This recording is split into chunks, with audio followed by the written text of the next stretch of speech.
Boop-ba-doo. I did it. Howdy. How are you? I'm well. How are you? I'm good. I think I need headphones. That's more of a statement than anything.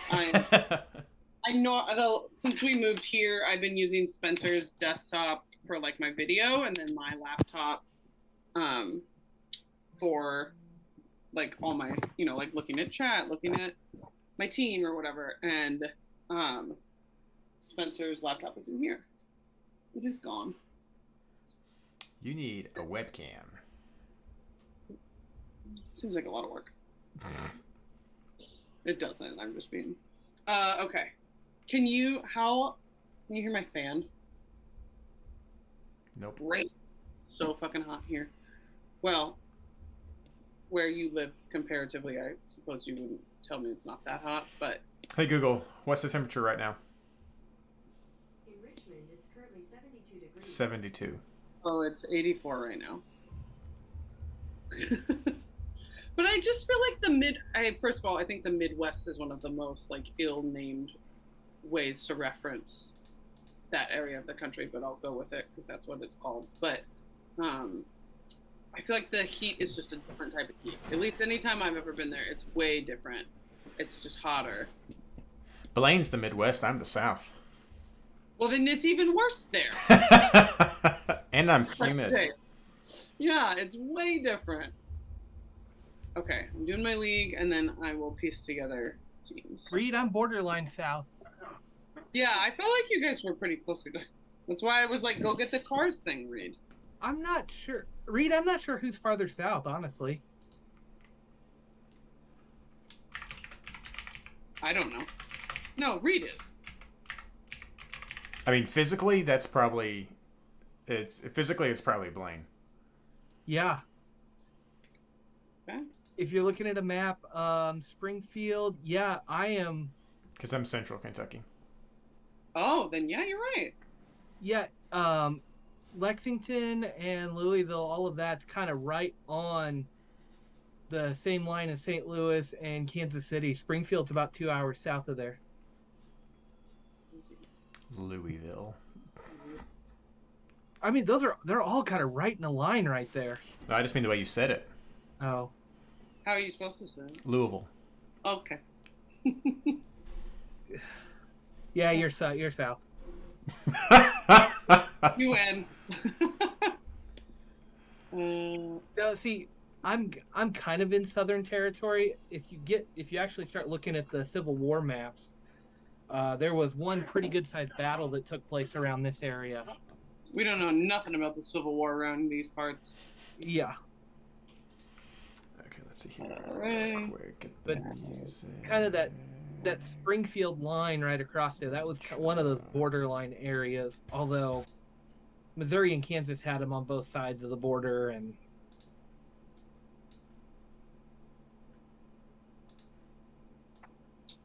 actually, when you get into real sports rivalries, the Missouri-Kansas rivalry is actually born in the Civil War. Oh, really? Yeah.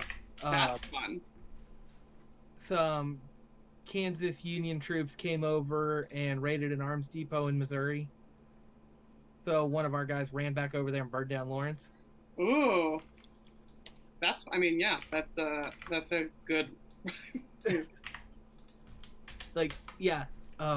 When people talk about sports rivalries, I always bring that one up because it's not just sports here.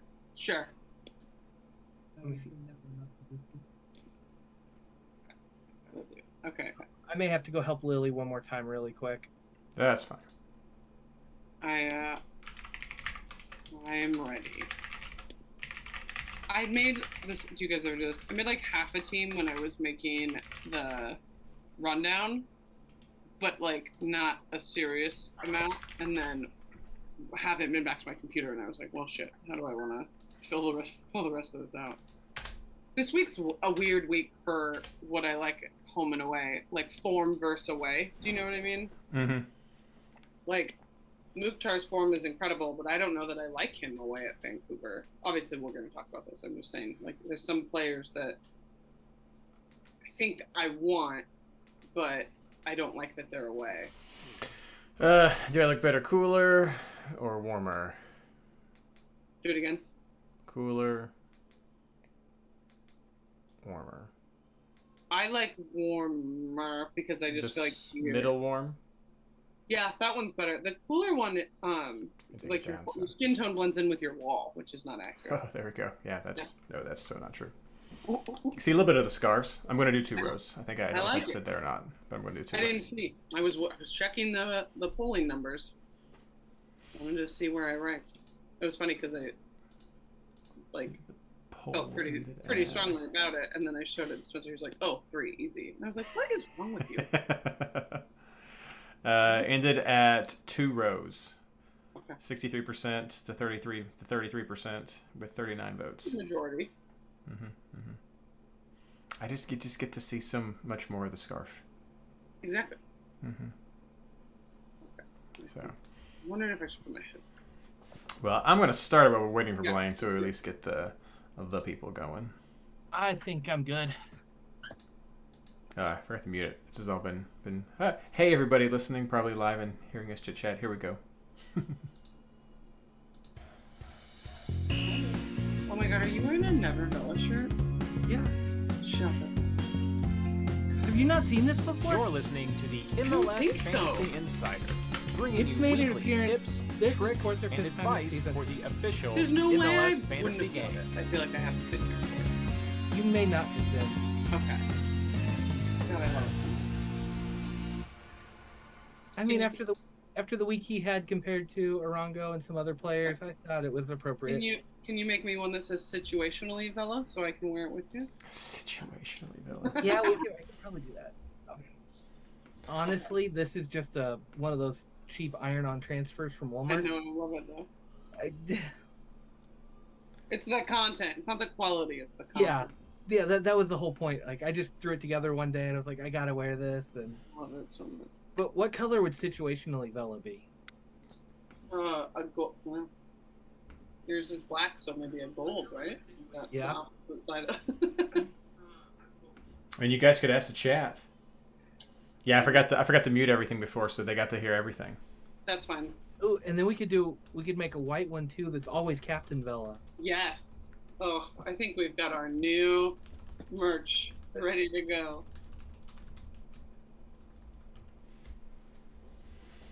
Here we go. We'll get the whole big scene out there. Let's see here. Yeah, we'll shut up because Spencer took his laptop out of here. Oh. It's fine. We gotta shout out for rainbow colors. Now we gotta figure out what we can do for each of the different colors. Okay. I mean, I like. There is a Vela for every color of the rainbow. Let me be the Vela. first. It doesn't even have to be that. Color. Like, I would say you could do the sporting blue or something that color or a navy blue and call it the Madranda. Okay. Oh God, yeah. Yeah, just start tying in colors that we would associate with different memes that we've got or hashtags. Do you guys know that while at Seattle, Madranda has only done a Madranda once? That's crazy. Isn't that horrible? Well, he comes in late. He doesn't normally start. No. I wonder. Oh! Do I need? Where's mine? Oh, it looks so good. The headphone thing doesn't work with him? How's this? This is ridiculous. No, you can't do that. Can you you can move it. Move it back a little bit. Oh my gosh, it's beautiful. That's those stupid foam hats. They don't work with the headphones. The floppy ones do. What doesn't work with the headphones? The foam, the solid foam. Oh. The floppy ones, you can do it. You can wear them like that. Nope, that hardly works at all. Oh, I'm devastated. That's your best one. Here we go. Can you function with that? Yeah, it's working. Okay, it's working for me. That's the best look. So there we go. There you go. Well, my wife disagrees that the bucket hat is the worst look of all of the hats. So, but I got this and I pulled it out of the bag and she was just like, and I was like, I had to. It was there. It was on sale. I got it. Well, good. Welcome everybody who's joining us for the show for our behind the scenes preview as everything's getting started. Social has gone out on Twitter. Social has gone out on Discord. Thank you so much, everyone. Please do share that if you're joining us right now. It does help with the algorithms. It helps with people finding us. It helps with all the things that YouTube wants it to help with, and so fantastic for that. Quick question for those of you who are with us in chat right now. How does my volume sound? As you may see, or not volume, well, I guess, yeah, volumes in general, but just general sound quality. Is there less echo? I have added, as you can see, the scarves to the wall. I'll be adding some more before the next show. A few more various things around in this room. Great. A carpet as well. So I'm hoping that's addressing some of the echo that was definitely there at the beginning. So yeah, it's a work in progress. I'm not putting the big foam pieces all over the place because it just kind of looks bad. But yeah, so we're gonna go with that. I am getting a little foam thing to put onto the microphone, see with all that kind of stuff to help. But yes, hello everybody, welcome. We're gonna get started basically right now as soon as I confirm everything with Blayne and Ashley. Even though I haven't entered in information, I'll throw in some picks as Blayne's going through the injuries and updates and stuff. I'll apologize for last week when we start the show, so everybody knows. People can't tell Blayne and I apart by now. They never will, you know. Who? What? I'll do. I'm going to go ahead and get this prepped. As you know, the sound of opening packages is such great content for an audio podcast. ASMR, yeah? Yeah. Well, you know what kind of is? My son started watching these little Lightning McQueen play videos on YouTube where it's just random person from a random country playing with cars, toys. And my wife described it as like ASMR video for him. So there we go. That is correct. I've had the identical conversation with my husband about the same video.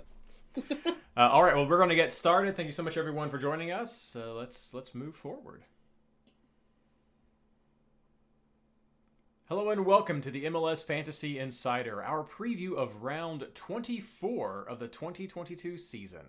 This episode is brought to you by Give the Ball to the Italians, a game plan made popular by Toronto FC and Will Ferrell in Kicking and Screaming. No. Actually, brought to you by the amazing Patreon supporters of the MLS Fantasy Insider. It's because of you and your support that we're able to keep this project going, and I thank you so much every Monday and every time I sit down to do something podcast related. Thank you so much, everybody.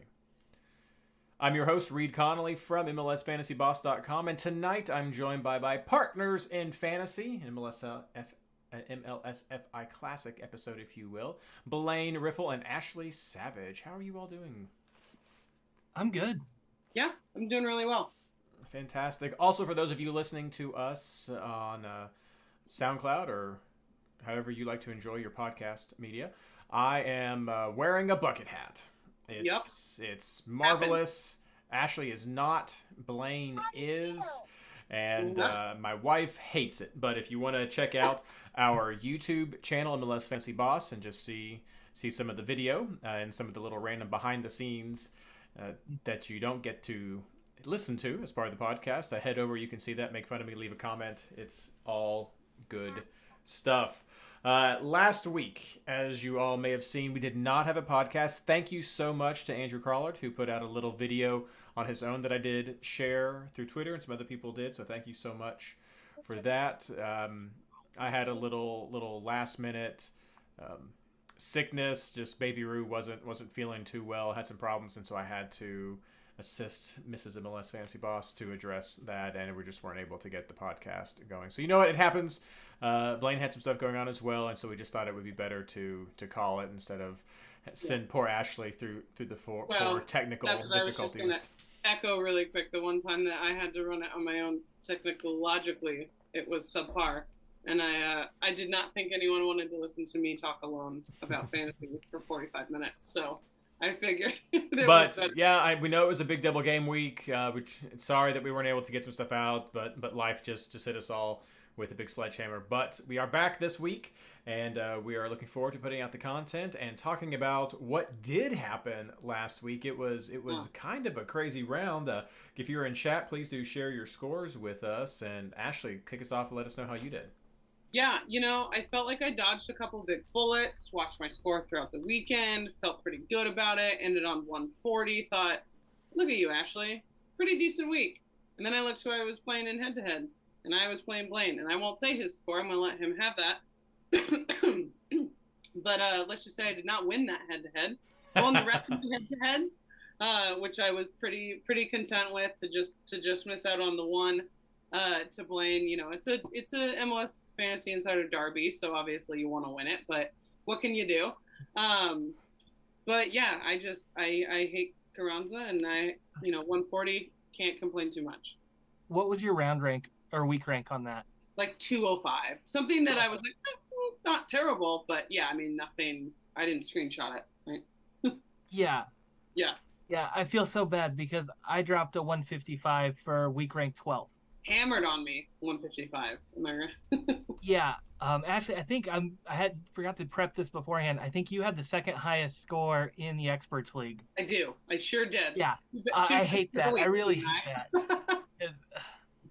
We always want to see everybody succeed, and Ashley succeeded this week. It's just luck of the draw to hit. Not enough. Yeah. It's okay. I went big. I trusted my gut on this one. I stuck with Santi Rodriguez, even though it was on the yellow card warning. He survived both games. He will be suspended this week.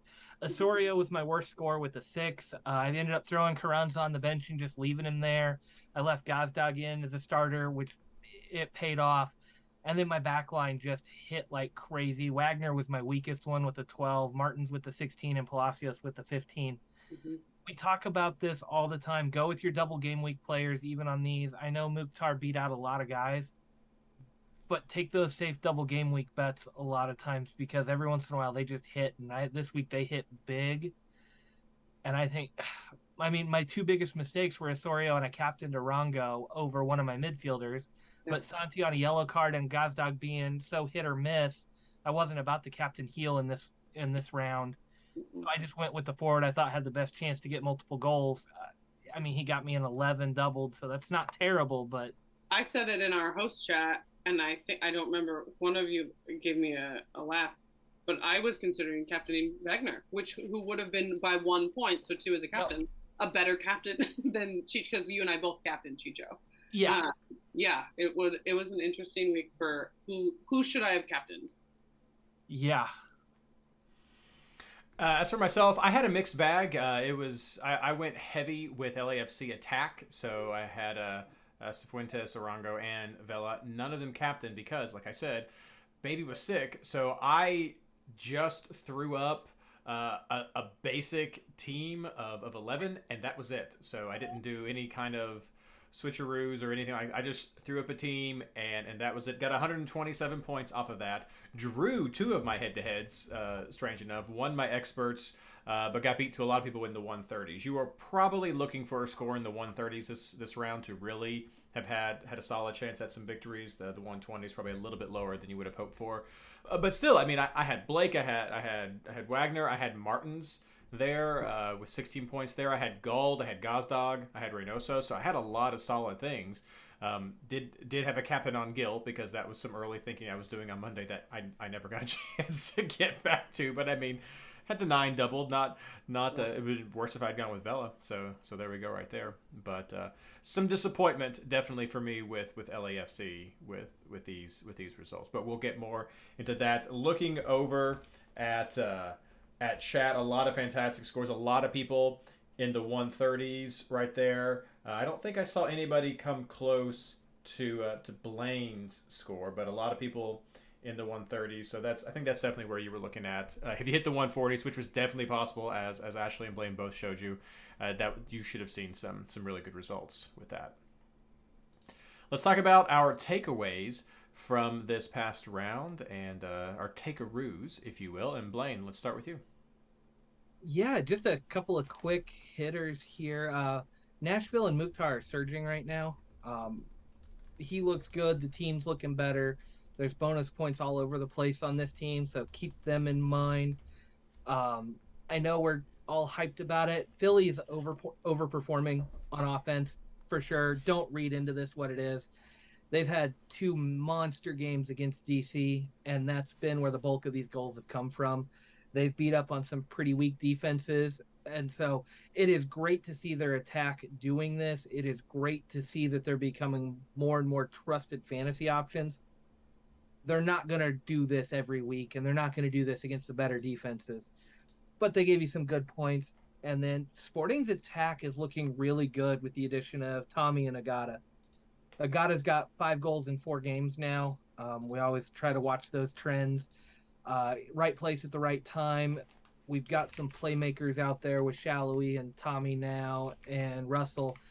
And just having that central presence, it's opening up the field, and he's just the recipient of a lot of good crosses, good entry balls. The system's just working the way we've seen it work in the past because there's a good striker there. So that's bringing the whole group up.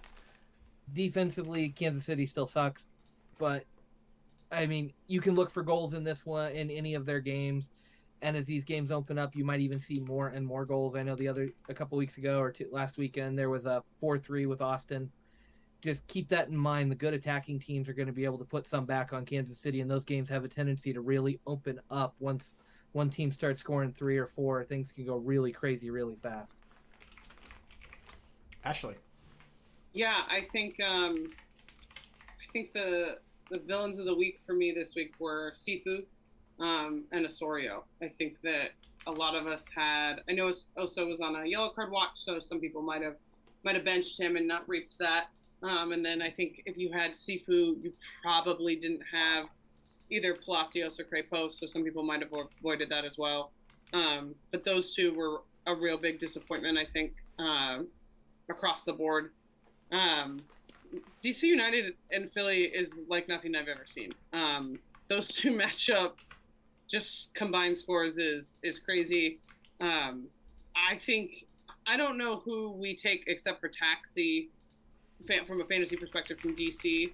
But DC is just in a world of hurt right now. And again, like Blayne said, I think that this scoreline is an exponentially heightened reflection of like how bad DC is and how good Philly is. I don't know that DC is that scoreline bad and Philly is that scoreline good. But it just really makes you wonder about DC from a fantasy perspective in any way. And then, man, Austin and Minnesota. Minnesota has just become the kryptonite for Austin FC, and it's been hard to stop them. And so players that have scored really well and performed really well for them, aren't against Minnesota. And that's just kind of fun. And then from a non-double game week perspective, Cucho for Columbus is still scoring, breaking records for how quickly he's scoring in his opening games. It's just something to see. Definitely something to pay attention to, even on an away week this week. And then a bit of a personal note, just for me personally, as Seattle scored. I don't know if you guys know this, but they don't hardly ever the last 3 to 4 game weeks. Seattle scored 3. Reid Diaz back on the score sheet. Jordan Morris back on the score sheet. People that, in weeks or seasons past, we've come to rely on for some fantasy points, putting up some fantasy points. So, I'll get to it later if I think that's something to pay attention to for this week in a rivalry week. But either way, it's nice to see some people, that we count on for points, producing points again for Seattle. I think you guys touched on most of the big ones. I agree with some that we have in chat. You're talking about Agata and some scoring. Kyoto, some scoring up Montreal. A lot of the Canadian teams getting it done. Seeing Gold on the charts again. So questions about Cucho being the real deal. I mean, I don't know. I like him. He's definitely got a lot of potential there, and the Hell is Real's coming up. So I think I don't know what you're going to take away from him. He's got a mixed bag. I guess that's kind of the takeaway, that he's kind of been a bit of a mixed bag, but I think he's still a real deal from chat. But no, I think you guys covered a lot of it. Waning form, some absences and changeovers. I think. I mean, there's still some good stuff to be keeping your eye on as we're winding down the fantasy season. So don't sleep. Not time to sleep. Speaking of sleeping, I have no transition for that except that we're going to be talking about housekeeping next, and I'm going to talk about a little project that I have behind me with some special packages that I have. So housekeeping coming up in just a moment.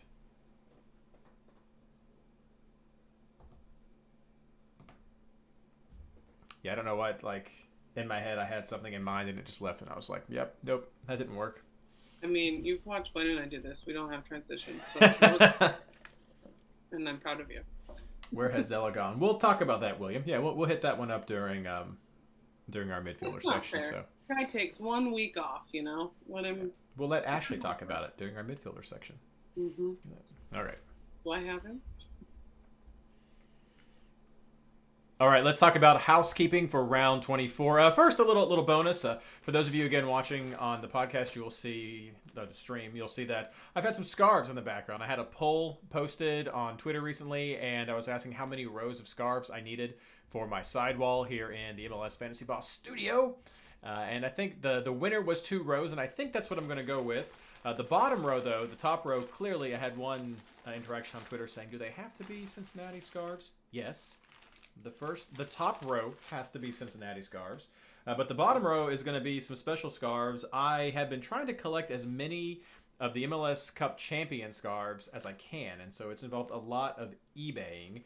And today, I always buy the winner, as you all know, from the scarf rack behind me. But today, for those of you, I received 2 in the mail, and so we have the 2011 MLS Cup champions, which would be. I was hoping to have a crest on this. They didn't even put a crest on this. It just says It just says 2011 MLS Cup champions, which should have been LA, right? That's, I think, if memory serves.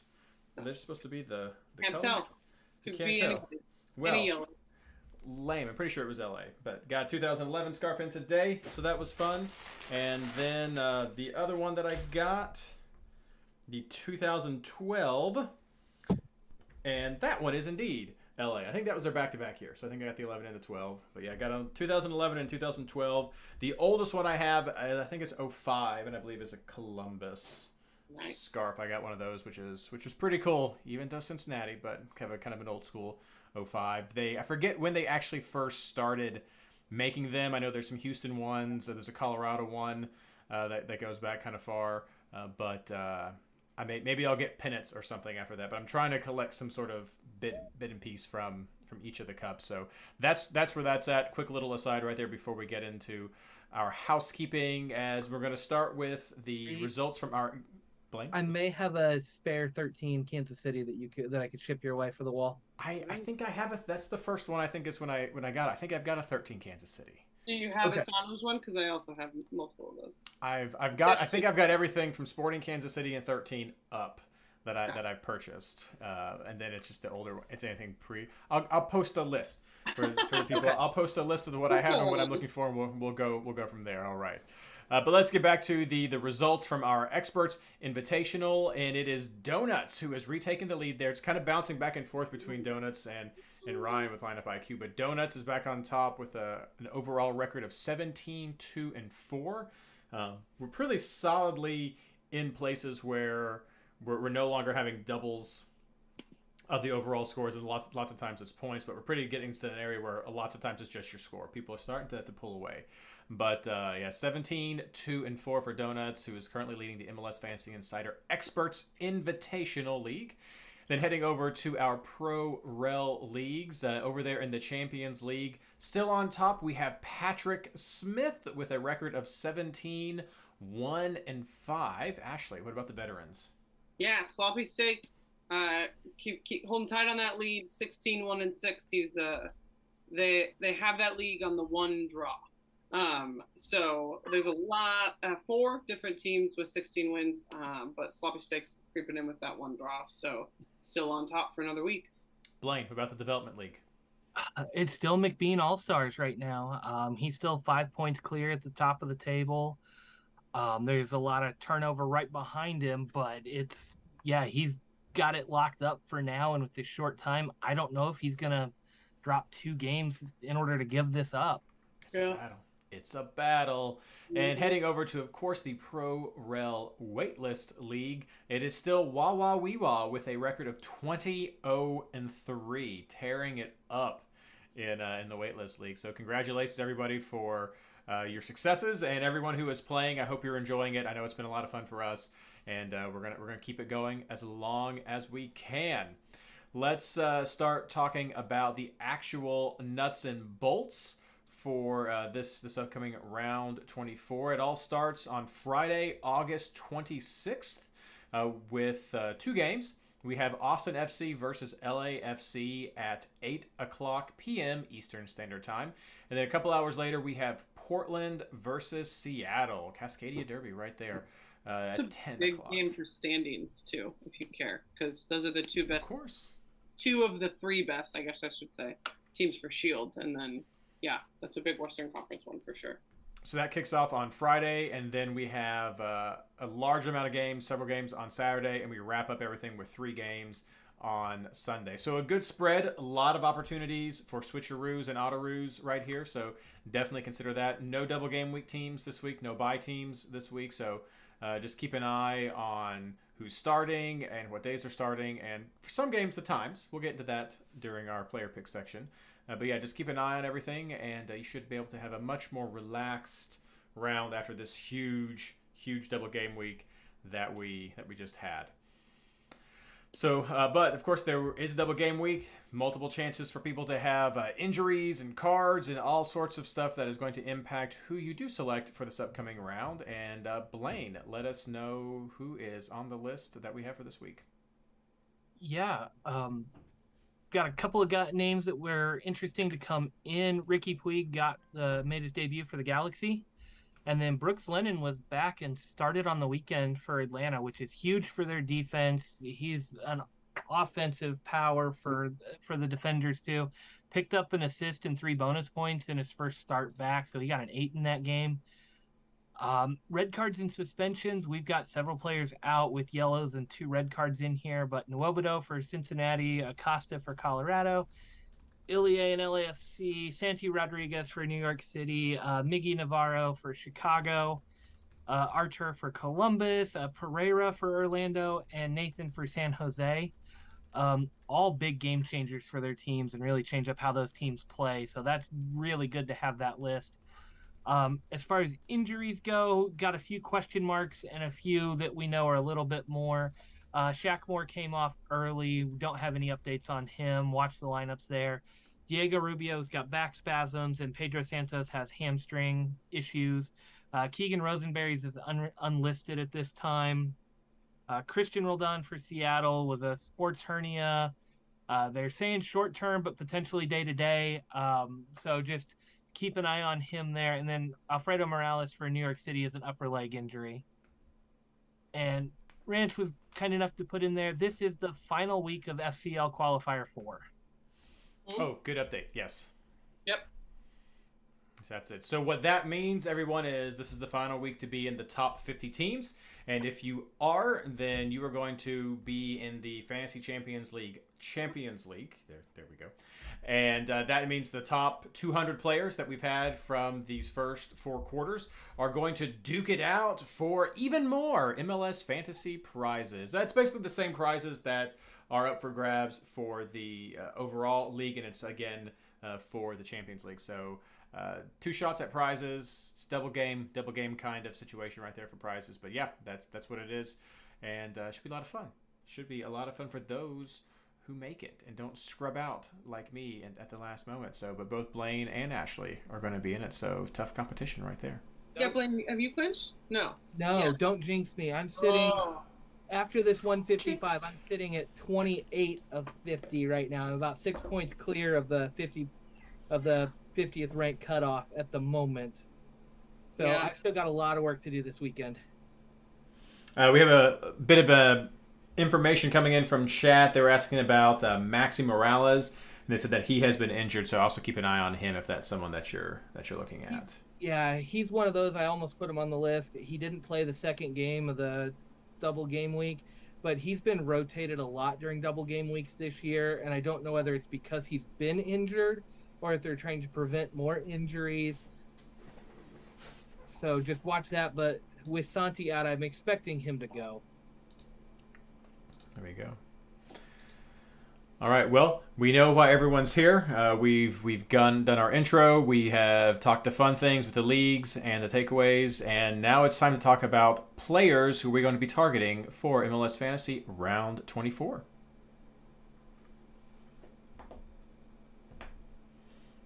Oh, lame! My little share buttons stop working when I get to the final share segment of the show. Boo. Boo share buttons. Let's see here.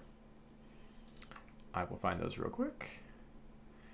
And double game week. And we're live.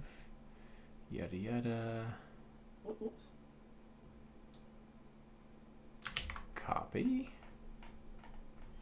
So I'm going to do this the old-fashioned way. Those of you who listen may not know that I share out the stuff every little segment, which is why we pause. Maybe you do, because I do pause. So, whoosh, tweet,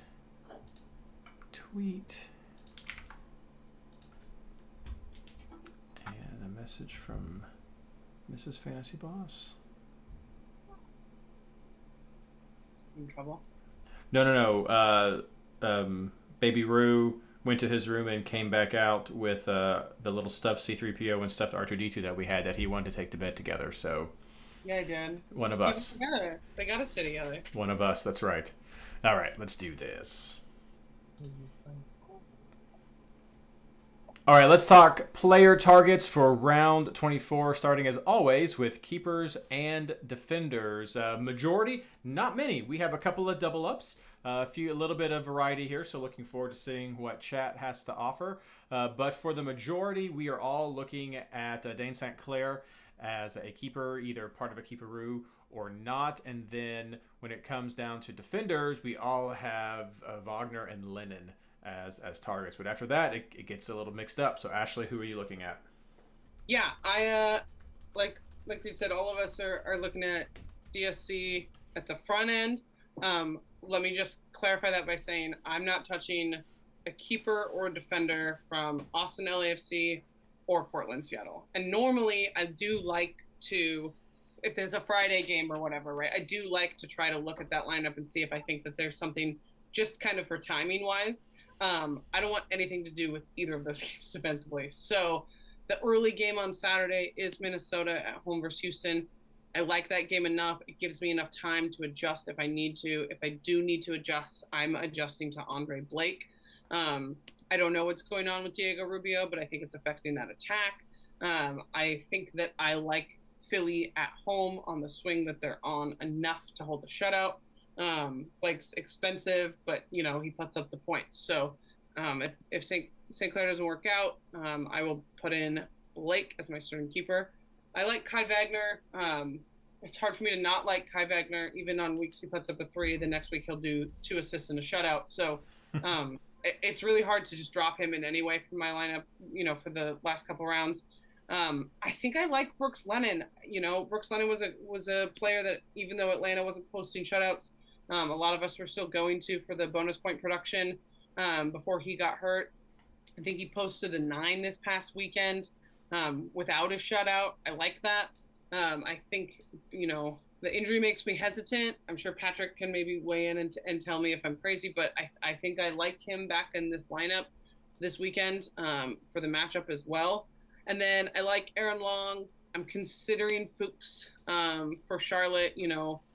Toronto is scoring, and then they're not scoring, and then they are scoring, and he takes PKs. It would probably be a bench play. Alternatively, instead of Christian Fuchs, I'm considering Richie Larea as my bench defender. 2 different sides of one game. Larea did not produce the way some of us thought he might in this double game week. But I've watched one of his 2 games, and he does just get up in that wingback way. I talk about it all the time because I love it. That you just know that he could connect at any moment. So I think he only got a 6 in the 2 games this past weekend.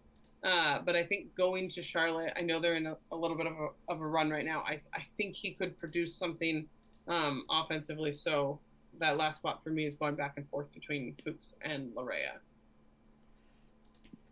All right, Blayne. Yeah, I'm glad to know I'm not too far off.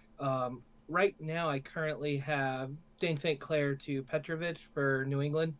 I do think Blake is my preferred keeper here as the backup, but the way my team is lined out for now, I can't fit Blake in.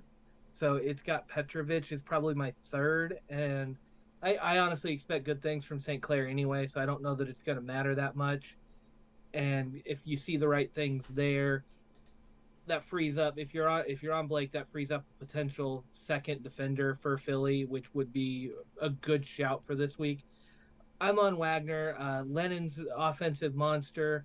Although I do worry a little bit about DC. One of their new guys went over to the stands and apologized to the fans after that game. Rooney's not happy. I could see a big rebound game on this one, so I'm a little hesitant with the Atlanta defense, but I think Lennon offers enough going forward and enough bonus point potential to be there. I'm with Ashley on Long. He was the second guy I put in my team before I realized Lennon was fully back and healthy. And then the weird one for me this week that some people may overlook just because of who they're playing is I like Shihas for Chicago.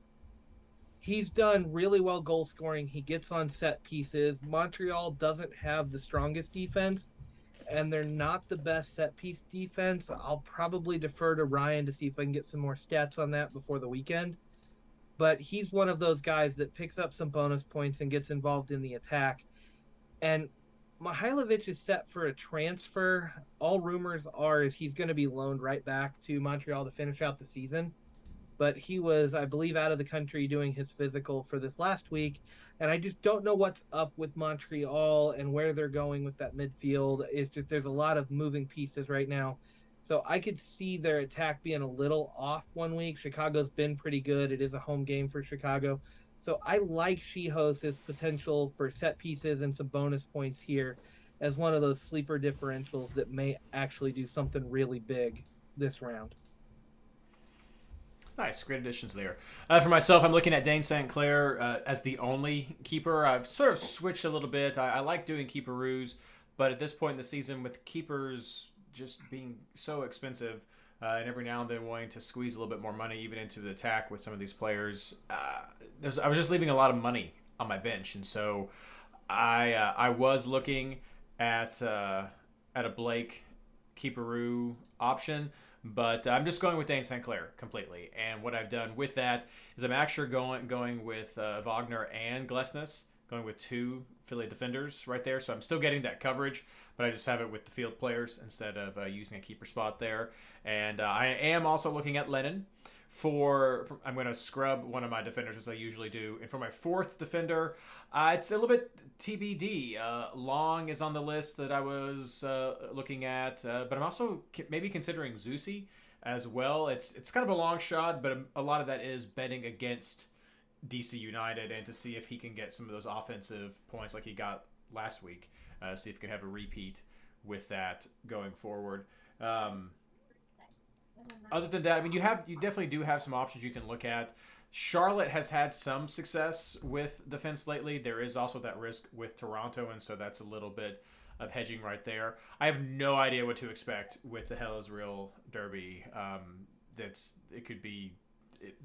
goals historically in those results, but I know that's some weird things are going on there. I love Blayne shout out for Chicago. That makes a lot of sense, even though we did mention at the top that there is some scoring going on by Montreal and the others. And I guess you could look for something coming from New England. I've seen buy on a lot of teams. We didn't have him on any of our lineups. I think he's one worth considering. He's higher in the list of offensive point creation, and LA has historically this season has just been okay. So there could be some options for buy. So I think he's worth throwing out if you're just looking at other options for trying to fill out your team. I think that's enough vamping for everybody to come back. So let's move on now to our midfielder options. We're going to start out with we're going to start out with the majority. We only have one, and that was Reynoso. So he's the only midfielder that we all agreed on. Really? He was. Crazy. That was. I mean, no, Gazdag. Did we all have Gazdag? Yep. Oh, I see. Gaz. You just said Gaz. There we go. Sorry.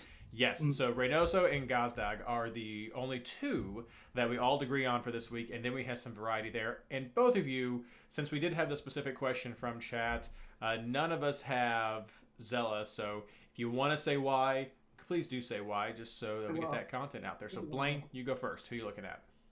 Yeah, so I'm all over the place this week, and given my spot in Champions League, I'm really trying to figure out what chalk is going to be Hmm. so that I can kind of not get differentialed out of my top 50 spot. Yeah, gotta hold pace. Anybody Yeah, that's in your position, I should say, go yeah. chalk this week. You don't want to go too risky here and try something crazy that's going to make you drop 20 ranks. That's the worst thing you can do.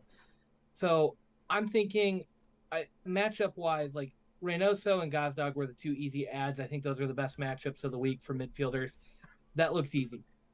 I think first name that I'm going to throw out after that is I think you got to go Mukhtar versus Vancouver. Vancouver's been so hit and miss. Mukhtar has been so good, and I think about 60% of the game is going to go with him, and a lot of the top players are going to go with that safe option. So I'm leaning that way. For the same reason, I've got Heel at home against LA. I don't like New England. I don't like the way they're playing, but we see Heel put up eights and nines pretty consistently. And the Galaxy are not the strongest defense. They're not the strongest team. I think this is a chance for Heel to pick up more of his regular bonus points and just play it safe. My bench option at the moment is Driussi versus LAFC. I'm not sold on the LAFC defense. I think this is a chance to get a lot of points on the bench, but I can easily pivot away from it if Driussi does what he does and gives us a 3. I think this is a safe play for me in this situation and see what's there. I can always pivot if LAFC comes out really strong, but I mean, we're missing Ilie for a red card. That means it's going to be Kellen Acosta, or did they trade him away again? I can't even remember what they've done. No.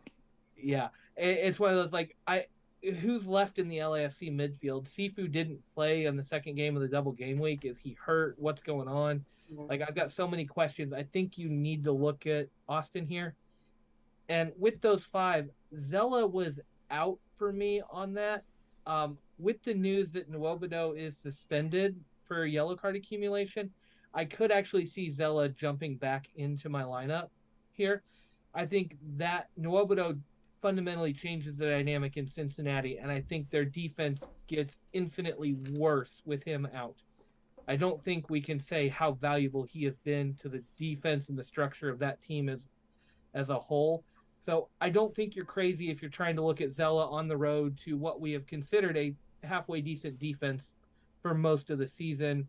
Definitely not the group that's given up 4 and 5 goals a game like they used to be. One, maybe two, but no Nwobodo makes me really cautious there. So those are the guys I'm looking at. But again, I'm waiting to see where the chalk goes to because everybody's all over the place. And I see several other names on the list that are going to be talked about here in a minute that are intriguing, but I'm not as sold on them yet. So I want to hear what others have to say on certain names. Ashley, what do you have to say about those certain names? Yeah, again, like you said, for majority, I like Reynoso, I like Gazdag. Those were 2 guys for me that were just kind of in my team.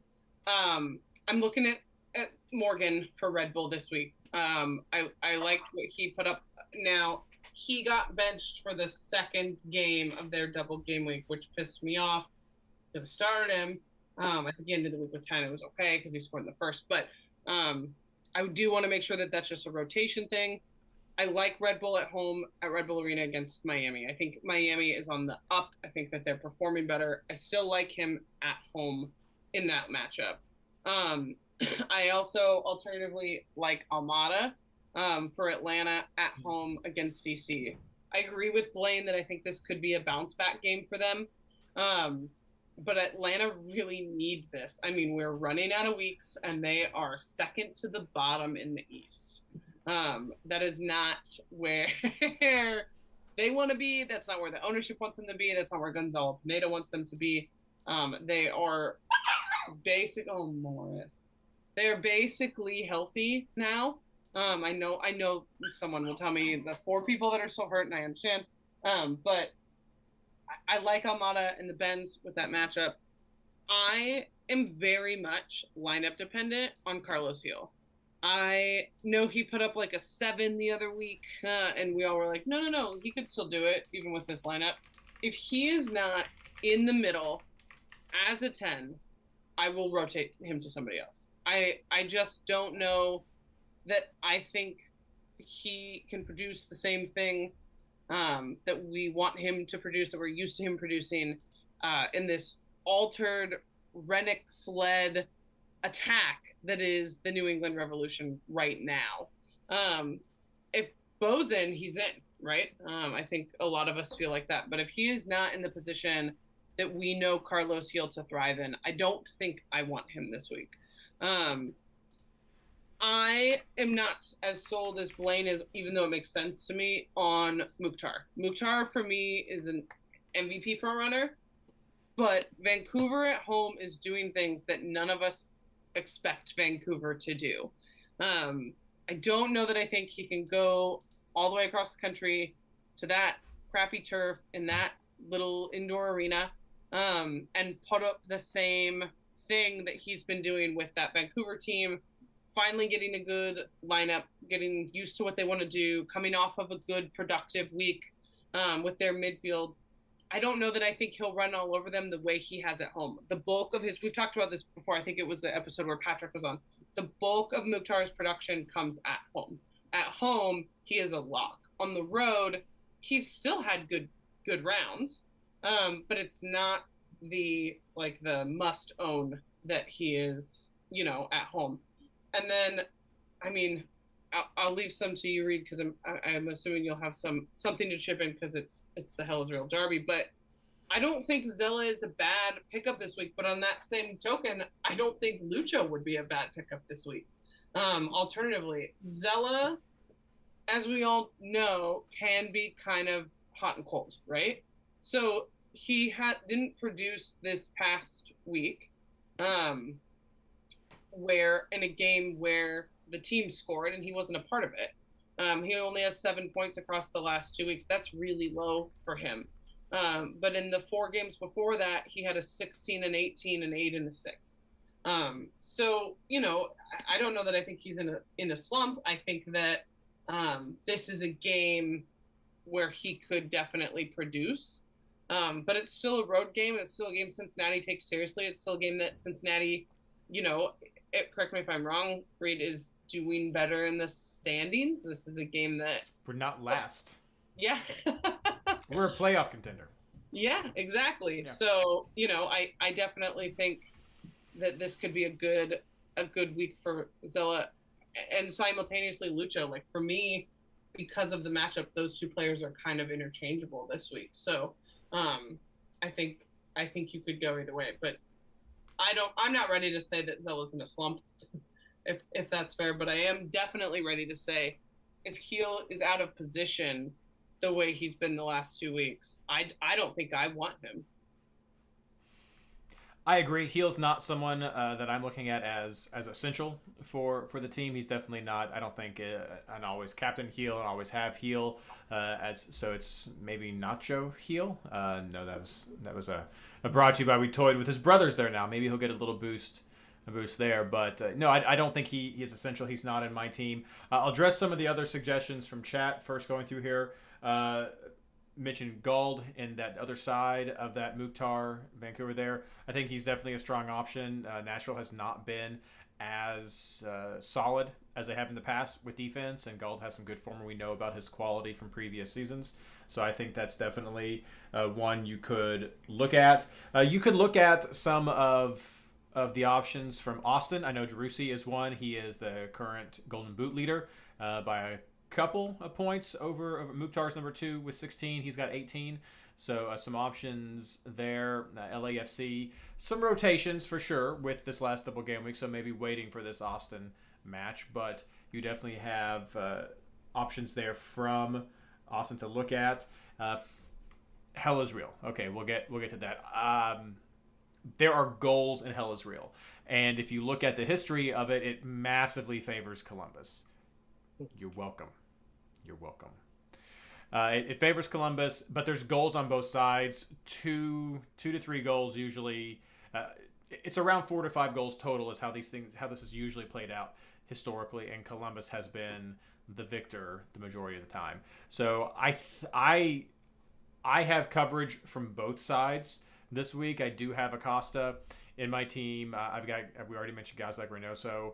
I have Almeida in my team, and I may go with Zella because Blayne makes very good points about Nwobodo not being there. That does open up that field a lot because he has been very important for the success of the team right now. But I think having coverage from Cincinnati and Columbus is definitely a decent strategy for this time. They're both competing for the playoff spot. Columbus is already there, but I think Cincinnati's just a point or two, maybe 1 point behind Columbus. I mean, there's a lot of shuffling that can still happen in those spots. And so that is a game with a history of goals. That is a game that this season has teams desperately trying. It matters for the overall rankings. It matters so much for Cincinnati as well, just with what they've been able to do this year. So I think there's going to be a lot on line for there. Since he is 1 point behind Columbus, Columbus is the last team over the line. Columbus has a game in hand on Cincinnati. There we go. There we go, right there. So it's gonna be tough, and Cincinnati has tended to just draw, and that's been disappointing. Mukhtar, I still think is one to consider. He would probably be the one from my team I would drop first for another player because he does have great form. We know what kind of a quality player he has, but that is a lot of distance to travel and play. So there's a lot of great midfielder options this week. Keep checking out for more updates from everybody on Discord and just from other conversations you'll see in stats coming out, because there definitely going to be some good options as we're going into that round. I think that covers everybody. Good comment from chat. I will mention right now, LAFC's already clinched a playoff spot. That's going to be happening more as well as we're winding down our season. As teams start to clinch their spot, watch that rotation because they're going to want to keep key players healthy. They may still play them depending on what they're playing for, if they want to try to go for a supporter show run or whatever they're going for, or derbies and things coming up. But do keep an eye on that. As teams clinch their spots, it becomes harder. I know on MLS they get the little X's and Y's and things next to their name. I like going to 538 to the MLS section. You can actually see some percentage chances teams have if they're going to make it or not. I think that's a fun little chart to look at. But yeah, do be aware of the playoff picture to see how things are turning up and how that could impact rotations. We'll mention that as we get closer to. I will say to that, I commented, but they want the Shield, and then I pulled it up, and I'm seeing that they are 6 points clear with a game in hand of the Shield. So they might be well ready to rest. They want the cup, so yeah, they want to be in the center spot of my scarf rack. That's what they want to do. Pay for. That's what Will Ferrell's there for, right? Exactly. That's what it is. All right, let's move over to our forward picks for this round. And could you imagine? No majority. We don't have three of us. We have a couple of twos, but no majority right there. Ashley, start us out. Who do you like for forwards this week? Yeah, I like Insigne. He's just scoring bangers. I don't even, honestly, watching the game, I don't know that I liked him the most as the striker pairing, but he put up the most points and he scored a goal. He looks fun, and so I'm always kind of enticed by strikers like that, that can put up those types of performances. The next player I added, which neither of you liked, so now I question everything, is Jesus Ferreira at home against RSL. I like Dallas at home. I think that this is a matchup that could favor them. I think Jesus Ferreira is close in that Golden Boot race enough that I think it might be on his mind, I'm assuming. But I liked the matchup. I was enticed with so many road players this week when I first looked at the games that it made me feel like everything I wanted was wrong. So I was trying to focus a little bit more on some of the home team matchups that I liked, and this was one that I liked. And then I keep going back and forth between Swidersk and then Cucho Hernandez. This is Cucho's first Hellas Real. Like you said, Reid, there's goals in this rivalry game. I think I like him in it. Swiderski's been putting up some pretty consistent numbers at home. Toronto, as we've seen, is not a collective defense, especially on the road. So I'm considering him as kind of a differential, maybe a bench pick. I say differential, and then he'll be on Skylar's list, and everyone will grab him. But instinctively, I thought that might be something others might not have. But then, just to throw it out there, and I know it will sound homer, and I don't even know if I'm recommending it, Raul Ruidiaz has scored in almost every trip to Portland he's ever had. I'm not going to pick him up because I am too kind of fearful as the Sounders fan. I get kind of nervous sometimes when I pick them up, but he is so consistent. He scored against LA. I think he might be getting back in a rhythm. At best, I consider him a bench pick, but his consistency against Portland, not just in Portland, but in general, kind of speaks for itself. So if you're looking for something kind of crazy, which I know Blayne had said, if you're hunting for that Champions League spot, don't go crazy, go chalk. But if you're looking for something a little different, I think Rui might be someone on that list. And I think if it's not on Tyler's differentials list, then it's not truly a differential. And Skylar's in chat, so your pick's definitely going to be there. So okay, great. There you go, right there. Blayne, who are you looking at? Yeah, we were all in different places this week. I do have Insigne for Toronto. I like the way he's playing. I like the matchup. Charlotte hasn't been keeping clean sheets. Part of me is tempted to double up on the bench with Insigne and Bernadeschi and take whoever hits, because Bernadeschi has filled in on a couple of those games where Insigne hasn't hit. And I think there's Toronto goals in this one. And he's taking PKs. Yeah. This is really weird for me because I've been wrong on this one before, and this week I got it right. It's like, where do you go with the Toronto guy? It might be in your best interest to go ahead and double up if you don't have strong feelings about your other two, because it's never a bad one when you think a team's got goals. Road game, though. You don't want to double up on a road game against a team that's been producing. If you think you've got goals. Sure. It's one of those weird ones. I'm looking back at Carranza. Colorado has not kept a clean sheet in over a month. They've been giving up goals to everybody. I mean, Vancouver got 2 on them. Houston just got 1 on them. Minnesota put up 3, and Minnesota really hadn't been scoring as much right before that. New York Red Bulls got 4 by them. Like, they've been letting goals into everybody. I think a team like Philly clicking the way they are, I think this is a really good shout for a repeat on that one. Not 6 goals, but I think Carranza's going to be right back on the score sheet. And then I'll go Homer. He's got 5 and 4. Agata's definitely a name that we have to watch out for. I wasn't sold on him completely. I've got a couple others that I like. Ferreira's one of them. But when I saw that Nathan's out for a suspension, you take out that big central presence for San Jose, and they've traded Calvo away this year. I think there's going to be space for Agata to work. I love listening to this kid talk. They asked him about how he feels about his scoring and everything. He goes, everybody else is doing all the work. I'm just eating. And so when you've got a team that's feeding a striker who is just putting them in consistently, you kind of go back to that striker. And I think the way this whole game lines out, Shallowy, Russell, and Tommy are just going to keep feeding him. And I think he's going to be on the receiving end of a lot more good opportunities with Nathan out. And it's really hard for me to shy away from him. And I know it's full homer on that one. But I think the matchup, the way this game is going to play out, I think this bodes really well for a lot more Agata points this week.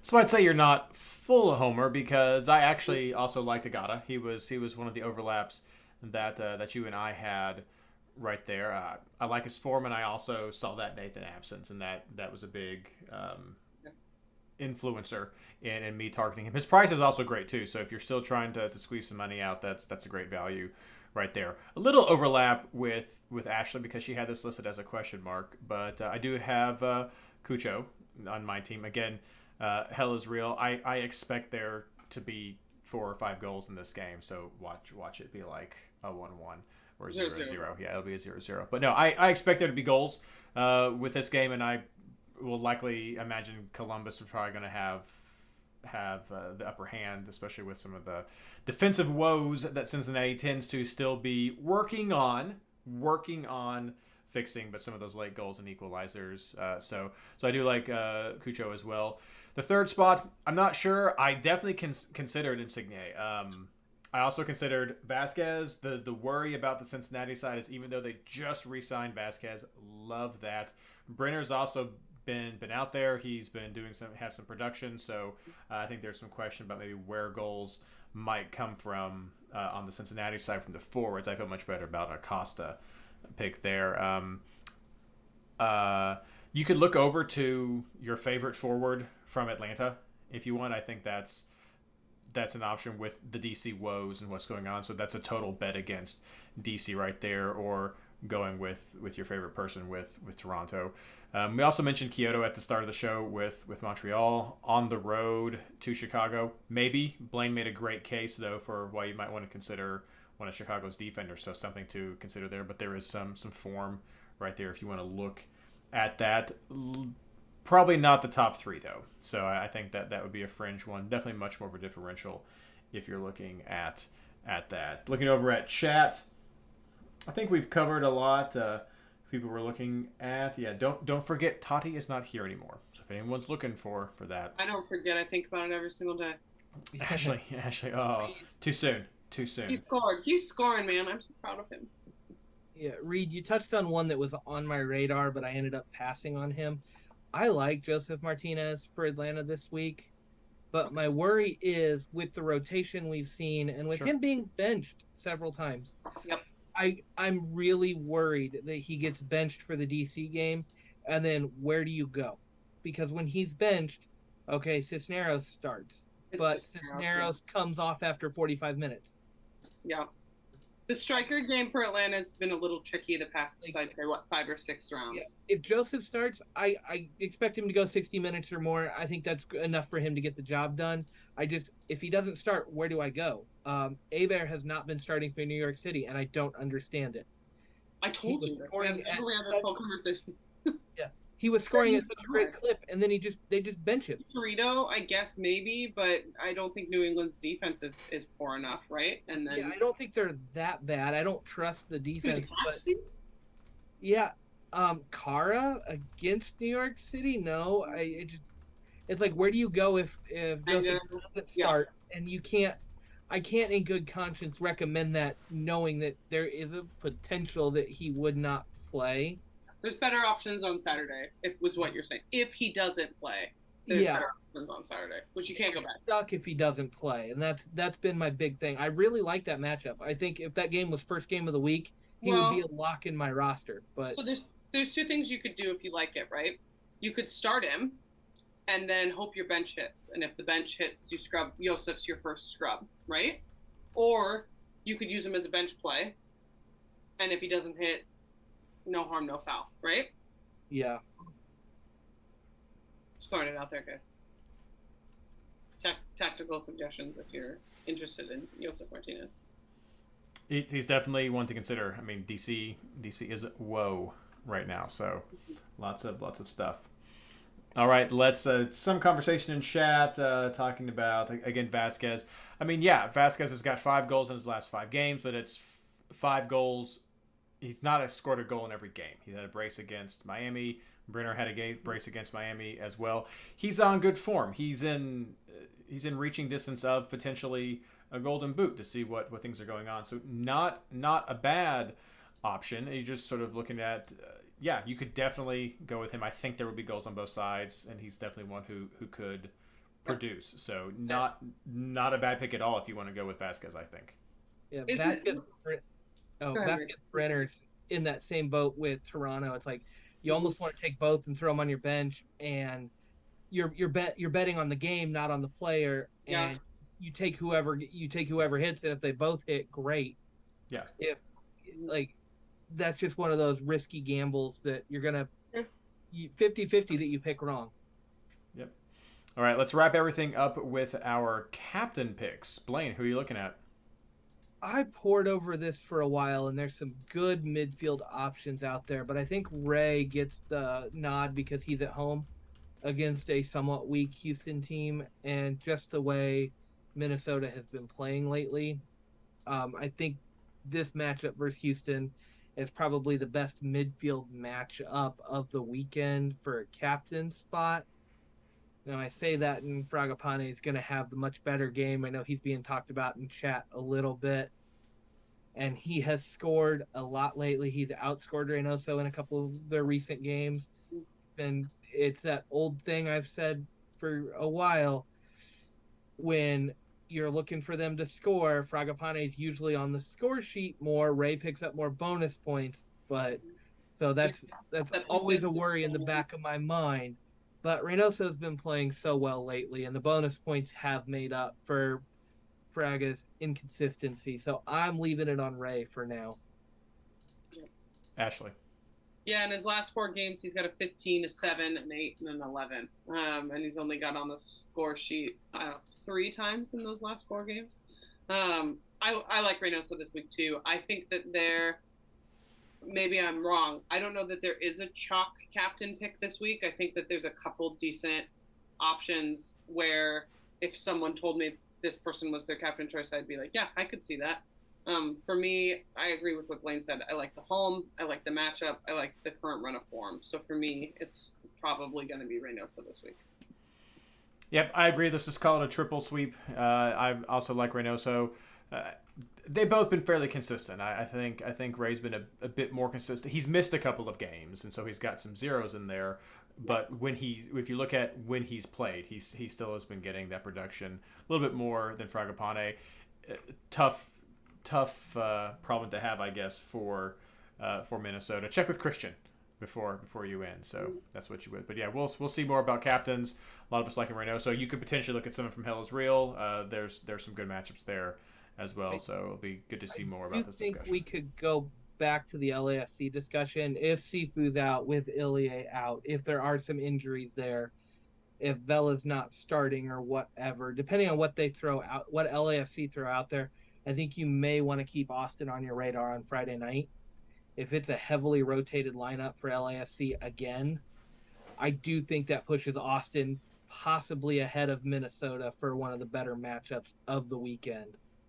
I mean, maybe, right? So it's the current dominantly Supporters Shield winning team of LAFC, but they just got their first real loss. So it's just going to be interesting to see how they respond to that, right?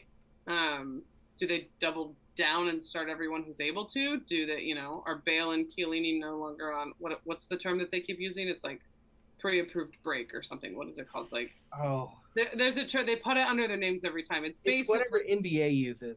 Yes, yeah, it's like approved leave or something ridiculous. Managing their minutes or something like that. Yeah, that's exactly right. Yeah, minutes management. I don't know. I just right. Minutes managed. Load management. That's what it was. I like minutes managed. Yeah, I'm going with that. I'm sticking with it. I don't know. I don't think LAFC is going to respond well to losing to San Jose in the way that they did and barely pulling out a win against a very poor DC United team up a man. Yeah. So I think kind of like what you were saying, Blayne, I think it is roster dependent. What do you see? What do they put out? But Austin also another loss this weekend. And so do they really want to crush it to LAFC? We've talked a couple different times about Austin at home and how dominant Austin is at home. So when I saw that matchup, I thought, well, I don't want anything to do with that because LAFC is LAFC right now. But you're right. I mean, if they're missing the core of that midfield, if they're not putting some of those big names on the field, Austin, that's he plays right where Ilie is, and Ilie's out with this red card suspension this week. Like, that's one for sure miss. Yeah. For LAFC. And what's up with Sifu? I mean, I don't know. Midweek, he missed a game. Now he's going to have, 10 days rest? Yep. They really want to give him 10 days. I can't see him trying to give 10 days rest. If you're going to rest him, you rest him in the midweek. I have killed myself a lot this year on tinkering, but I will agree with you, Blayne, by saying that game might be a look at the roster, go with your gut type of a game for me, for sure. Yeah, I just think it'd be a disservice to the community not to say if LAFC is that bad. I think Drew is probably the better captain pick over Ray. Bold. But yeah, that was bold. You jumped a couple steps ahead of me. I was just going to say he should be in your team. But yeah, I see the logic. I hear you. Sifu, no Ilie, no Vela. Like, that right there is enough to really consider Reid and I are never going to captain someone that plays in the first game of the week. So Exactly. So there it is. There. I have Not, good luck with that. not I your don't know what chalk. Not your chalk pick, Blayne. But if you want to go with it, go for it. All right. If you do go with that, let us know how it all turns out. That's all that we have for the show this week. Again, games are starting on Friday, so have your lineups ready right there. Let's wrap up everything with our plugs. Blayne. Big shout out to the ladies and the fans in Kansas City. They set a new attendance record last night and extended the unbeaten streak to 11. For them, that's half a season unbeaten now. They play 22 games. And so that's a huge one for the team and the city. I just love that the women's game is growing. And just a huge shout out to that league, or to them and that league in general. That league is fun. It's cutthroat. I think no coach has been tenured for longer than 3 years now, and it may not even be that. The defending champs just let their coach go today. So NWSL is getting fun, and I know our season's getting ready to wrap up. But if you can watch the women, go find them. They're a blast to watch right now. Mm-hmm. Ashley. My shout out is still Morris. Oh. It's just still him because I couldn't think of anything. Oh, And he's so cute. And of course, for me, check out MLSFantasyBoss.com for the articles and content that we have there when I'm not out sick with the baby. And also head over to the Discord channel. That is the best place to get up-to-the-minute advice, to chat with other like-minded crazy fantasy fanatics. The easiest way to get to that is MLSFantasyBoss.com/Discord. It's free, it's fun, and you can hang out with lots of cool people. So definitely go and check that out. Thank you so much, everyone, for joining us tonight. Glad to be back, that we could put the show up, and glad to see people in chat. And as always, good luck.